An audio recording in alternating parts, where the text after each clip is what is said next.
Bonjour et bienvenue à vous sur Matin TV. Nous recevons aujourd'hui coach Leila Naïm, qui est aussi experte en sociologie du comportement humain et en technique de communication. Coach Leila, bonjour. Bonjour Nabila Boukrez, merci pour l'invitation. Merci à vous, c'est toujours un plaisir de vous recevoir. C'est le plaisir est de même. Donc aujourd'hui, vous allez nous parler de la peur de la prise de parole en public. Oui. Première question, comment expliquer cette peur ? Très bien. Alors, on va un peu rigoler. C'est qu'au fait, il y a une enquête qui a été faite et que, au fait, j'ai pas les statistiques en tête, mais qui a prouvé que ceux qui ont peur de la prise de parole en public, au fait, ils sont beaucoup plus nombreux que ceux qui ont peur des serpents. Hein. C'est un peu pour vous dire que les gens, ils ont, dans leur vie, au fait, ils ont, on va dire, davantage peur de la prise de parole en public. C'est un peu une grande angoisse, une grande anxiété avant, bien sûr, de passer, finalement, pour peut-être bien, en fait, partager une information, une idée face à un public. Et donc, ça a été partagé par tout le monde. On a tous vécu cela, on est tous passés par là. Bon, on le vit à des degrés plus ou moins différents les uns et les autres, mais on a tous connu ça à un moment dans notre vie, on le connaît encore aujourd'hui. Alors donc, quelles sont les causes peut-être bien faites de cette peur? Voilà. Alors, il y a éventuellement trois grandes causes. La première cause, c'est l'enjeu de la situation. Donc, plusieurs personnes, elles vont peut-être bien en fait passer la prise de parole en public dans le cas d'un entretien. Donc, pour passer un entretien d'embauche ou alors pour présenter un bilan devant un comité de direction générale. Et donc, l'enjeu est grand. Donc, ça induit peut-être bien en fait leur carrière, leur réputation professionnelle. Et du coup, rien que de réfléchir et penser à l'enjeu, ça les met en situation de stress. Alors donc la deuxième cause serait peut-être bien en fait liée à l'incompétence. Et donc certaines personnes, elles vont peut-être bien en fait penser à leur diplôme, elles vont penser peut-être bien en fait à leur qualification, elles vont commencer peut-être bien en fait à se comparer par rapport aux personnes qui sont en face. Et systématiquement, on va dire, elles vont avoir un souci qui est relatif peut-être bien en fait à l'estime de soi, mais à l'estime de soi par rapport à la compétence, en s'auto-dévalorisant par rapport aux autres. Voilà. Et puis, au fait, la troisième grande cause, elle est surtout, on va dire, intrinsèque et donc liée à la personne elle-même. Donc, une personne peut bien, en fait, qu'elle-même, elle s'auto-dévalorise, elle s'auto-juge de façon négative et puis elle va commencer, peut-être bien, en fait, aussi à lire dans le regard de l'autre tout ce qu'elle n'accepte pas en elle-même. Et puis, c'est un peu ce qui va dramatiser la session dans sa tête. Elle va vivre une session d'anxiété et d'angoisse quand elle est face à un public. C'est aussi lié à la personnalité de la personne? C'est surtout à son ancrage, c'est-à-dire un vécu par lequel elle est passée dans sa vie. Certainement, à un moment donné dans sa vie, quand elle était enfant, peut-être bien fait dans une classe ou alors dans une situation de prise de parole, elle a dû, on va dire, passer par un événement, ça a mal tourné. Et donc, systématiquement, l'ancrage a été posé, voilà. Et donc, pour elle, donc, dès qu'on parle prise de parole en public, l'anxiété, l'angoisse, elle est là, parce que, je dis, inconsciemment, elle ressent la peur de parler en public. Oui, c'est ça, l'ancrage est là et il prend place. Donc, juste pour récapituler, vous avez parlé de l'enjeu de la situation, vous avez parlé de la compétence, vous avez parlé aussi de l'ancrage, qui sont des causes directes de la peur de la prise de parole en public. Maintenant, quels moyens se donner pour s'en libérer? Absolument. Donc, vous faites les moyens. Enfin, quand on parle de moyens, j'ai envie franchement de clarifier une chose. Bon, c'est bien d'utiliser ces moyens-là, mais ce n'est pas des recettes miracles. Voilà. C'est-à-dire, quand on va utiliser ceci, on va voir que ça s'améliore, on va dire, de façon, on va dire, extraordinaire et instantanée. Donc, tout va résider dans l'entraînement. C'est-à-dire qu'on est bon en prise de parole en public quand on prend l'habitude de prendre la parole en public. C'est ça, j'ai envie de dire, la grande recette magique. C'est dans l'expérience. C'est-à-dire, à force de reprendre à chaque fois l'expérience, à chaque fois de prendre la parole en public, bon, on va bien sûr, on va dire, être compétent dans la question.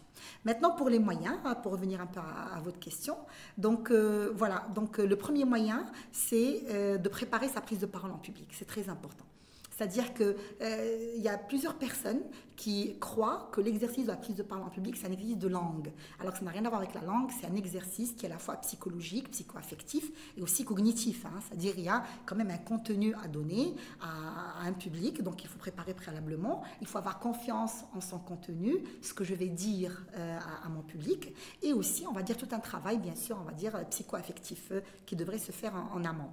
Et donc préparer sa prise de parole en public à l'avance. Le contenu, le plan, l'évolution, tout devrait être maîtrisé et j'ai confiance en ce que je vais dire face à un public. C'est le premier exercice qui est vraiment, on va dire, cognitif et mental. Alors, deuxième des choses, c'est C'est-à-dire travailler, voilà, c'est se préparer mentalement et psychologiquement. C'est-à-dire, voilà, avoir confiance en soi. C'est-à-dire, quand j'ai confiance en mon contenu, ça me procure confiance en moi-même. Donc, systématiquement, voilà, je me dis, écoute, si ces individus-là m'ont donné cette légitimité de venir présenter publiquement un contenu, c'est qu'ils me font confiance, c'est que c'est-à-dire à leur avis, je suis une personne qui est compétente pour donner ce contenu. Et basta, on arrête là et j'ai confiance en moi. Et on avance. Alors vous savez qu'il n'y a qu'à se rappeler quand nous, on est face à des personnes qui font de la prise de parole en public. C'est-à-dire le public, ce qu'il attend d'un orateur, c'est le message qu'il donne. Et donc on est plus intéressé par les messages. Mais on n'a jamais l'intention finalement de remettre en cause la personne elle-même.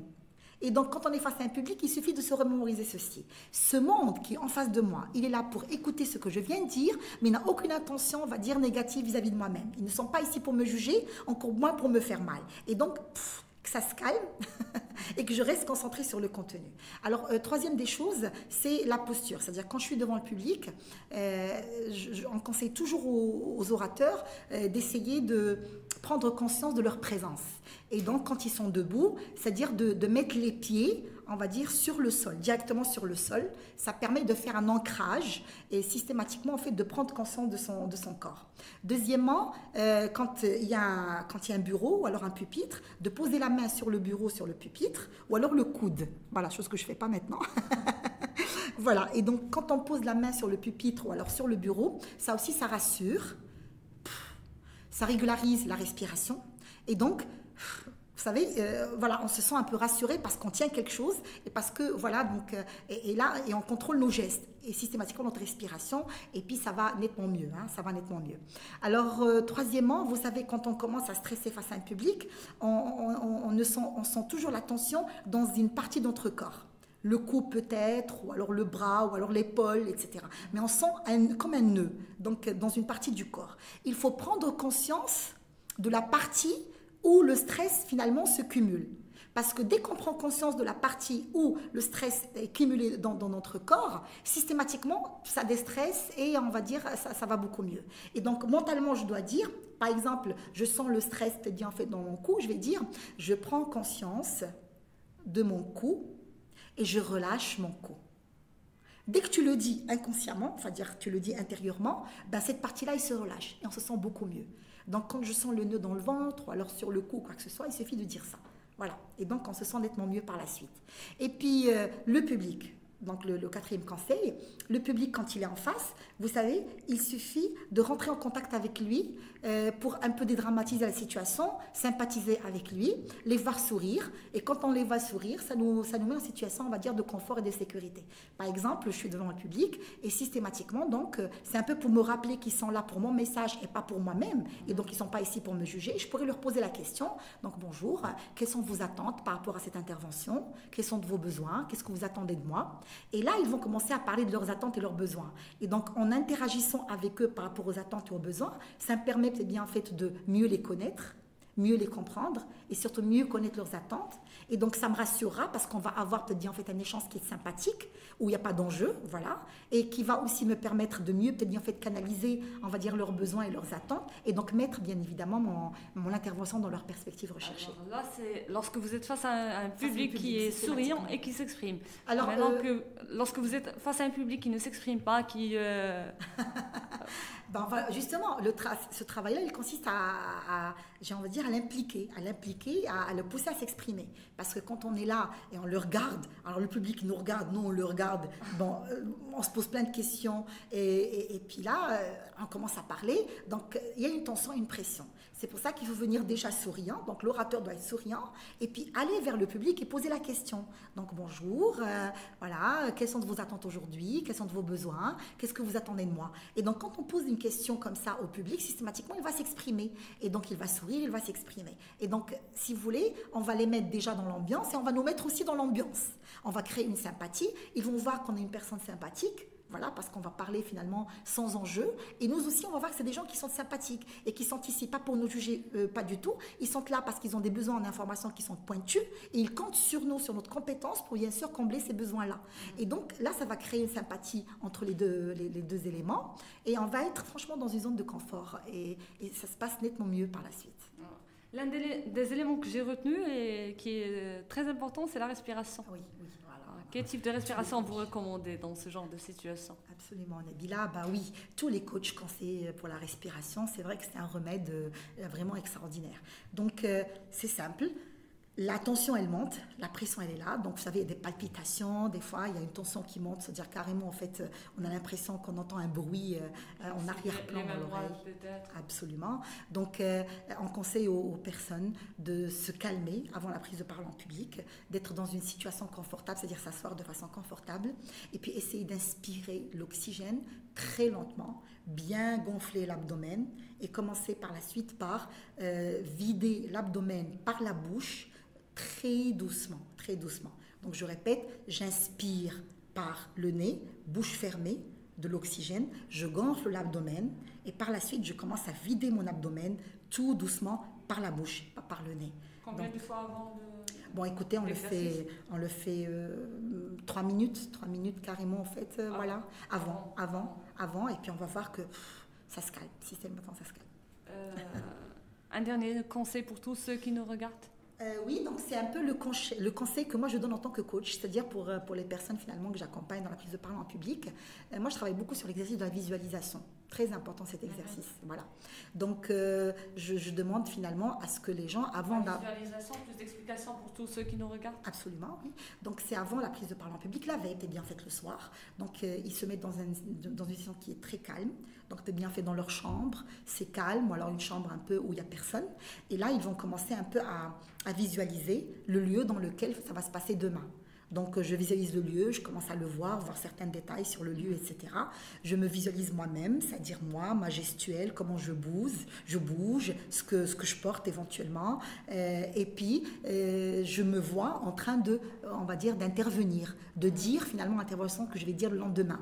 Et j'essaie même de l'écouter par mes oreilles, donc je me vois en train de le faire, je m'écoute en train de le dire et je sens, j'ai toute l'émotion que j'ai dans le moment. Je me sens en train de dire, je suis heureux, je suis content. Et à la fin, j'essaie de voir les autres, ils sont contents, ils sont en train de m'applaudir, ils sont souriants, et ils sont satisfaits. Et donc je vois ça et pac, voilà, je m'endors sur ça. Et le lendemain, avant la prise de parole en public, encore quelques minutes, 4 minutes avant bien sûr de commencer, la même chose. Donc dans un endroit très calme, je revisualise aussi le lieu, l'endroit, moi, mon corps, ma gestuelle, moi en train de parler, j'entends ma voix et surtout le ressenti, c'est-à-dire mon sentiment. Je suis heureux, je suis content et les gens qui sont devant moi, je vois un peu dans le regard qu'ils sont contents, ils sont en train d'applaudir, ils sont satisfaits. Et systématiquement, qu'est-ce qui se passe? C'est que dans mon cerveau, j'ai créé une expérience. Donc, c'est du déjà vécu. Et donc, quand je rentre pour la situation en question... Le cerveau inconscient, il devient habitué à la situation. Pour lui, il me dit, rassurez-vous, on est déjà passé par cette situation et elle s'est bien passée. Et donc, il y a moins de trac parce qu'on est dans le déjà vu, déjà vécu et systématiquement, on prend confiance. C'est vrai que ça vient avec l'entraînement. Il faut le faire, refaire pour que ça marche. Au premier, je conseille de le faire dans un endroit qui est calme. Mais par la suite, dès qu'on s'entraîne à le faire tout le temps, on commence à le faire même dans un endroit qui n'est pas calme. Et puis, on a besoin, ce qui m'indique cet exercice, c'est qu'on a besoin carrément d'une minute ou deux pour le faire avant de commencer et ça marche. Merci beaucoup, Leila Naïm, pour toutes ces explications sur la prise de parole en public. Merci à vous. Je vous retrouve très, très vite sur Matin TV.